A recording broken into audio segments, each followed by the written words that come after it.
in all the history of the world, in all the ways in which people have tried to worship the divine,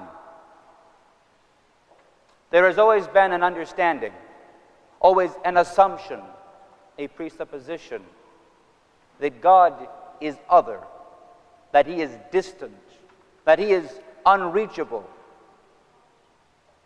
and that when sacrifices are offered, whether they are sacrifices of grain, of cattle, of sheep, or of goats, when the blood is shed on the altars and the smoke goes up to God, it is a cry of desperation, an understanding of the distance between us and whatever it is that we try to worship.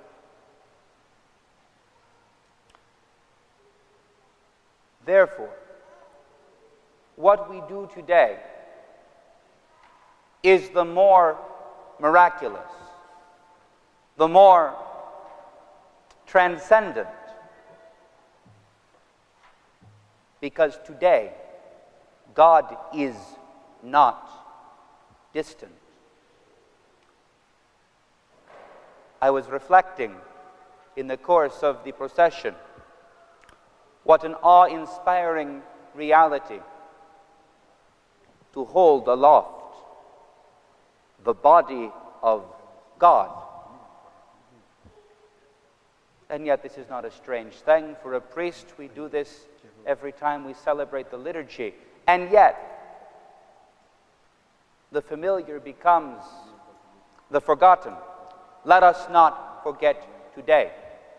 We stand today before a tomb. In the tomb there lies a body.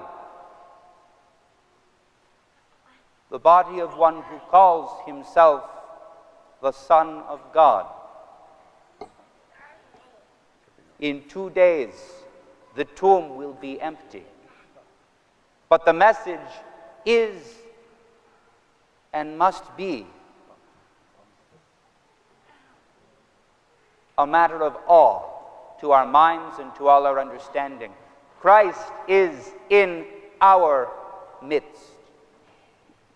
Even now, as His body is in the tomb, He descends to Hades. He goes to the place of the dead. He is with us. He bears our griefs. He carries our sorrows. He submits to death. And soon, very soon, He will lead us out from death into life everlasting. The coming of Christ destroys the pagan religions because it destroys that idea that God is distant. He remains as high as ever He was, but He reaches down, He comes down, and He raises us up. It is this that we celebrate today.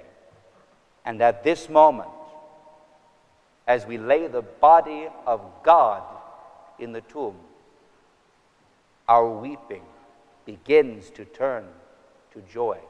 Listen for it in the hymns tonight.